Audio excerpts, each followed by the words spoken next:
This is my picture when I graduated my high school. This is my picture when I received my diploma.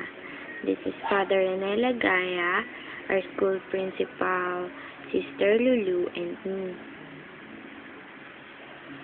This is my picture when I received my medal, the most outstanding band member, together with my father and Father Rene Lagaya, and this is my medal. This is my medal when I received the Loyalty Award, and this is my diploma.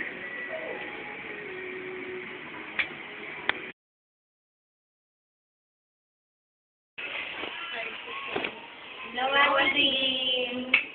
Hello, I'm Grace. Cousin ko, si Ate Jing. Maliit pa lang kami, magkasama na kami. Close relatives. Lagi kami nagbabandi. Saka, sige, pamait ka lagi. Minsan moody si Ate Jing. Topak. Pero okay lang. Sarap kasama. Friendly. Sige, study hard. Take care. God bless. Hi, my name is Jessica Isha. Friend ko po si Ate. Ang pinakamaganda ate sa buong mundo. Siya po ay friendly girl. Ang masasabi ko po kay Ate Sandra ay study hard and take care always. Dahil, alam ko kahit malayo kayo sa parents mo, alam ko, may mamahal pa din sa'yo yung mga kasi.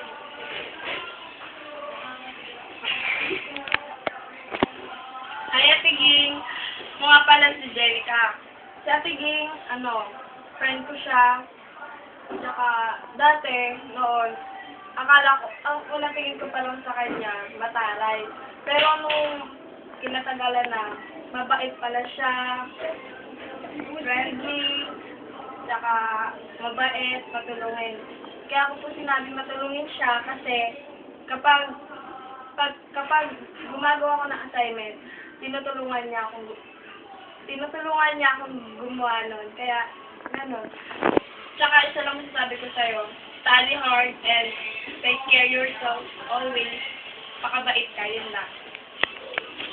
Bye-bye! Record niya yun.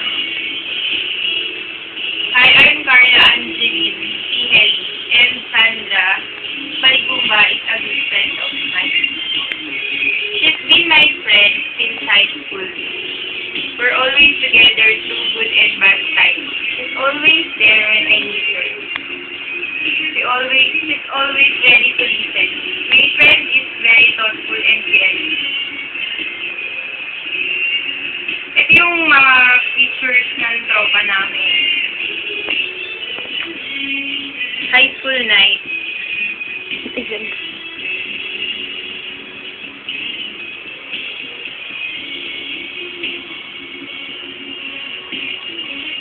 Ito yung sa band.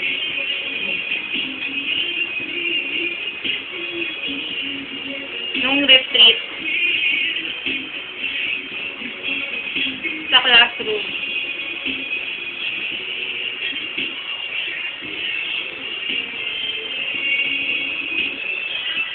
Ito yung buong tropa namin.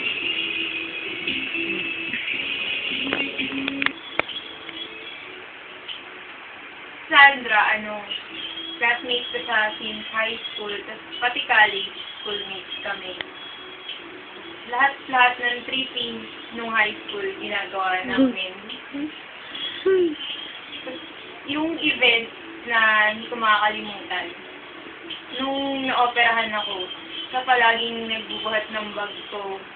Tapos pag may mga problema, siya din yung sinasabihan ko.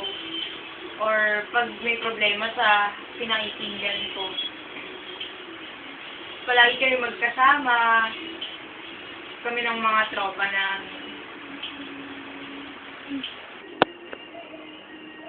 Message ko para kay Sandra, good luck sa studies mo. Tapos, sana hanggang hanggang katapusan, tayo pa rin magkakaibigan. Advance happy birthday.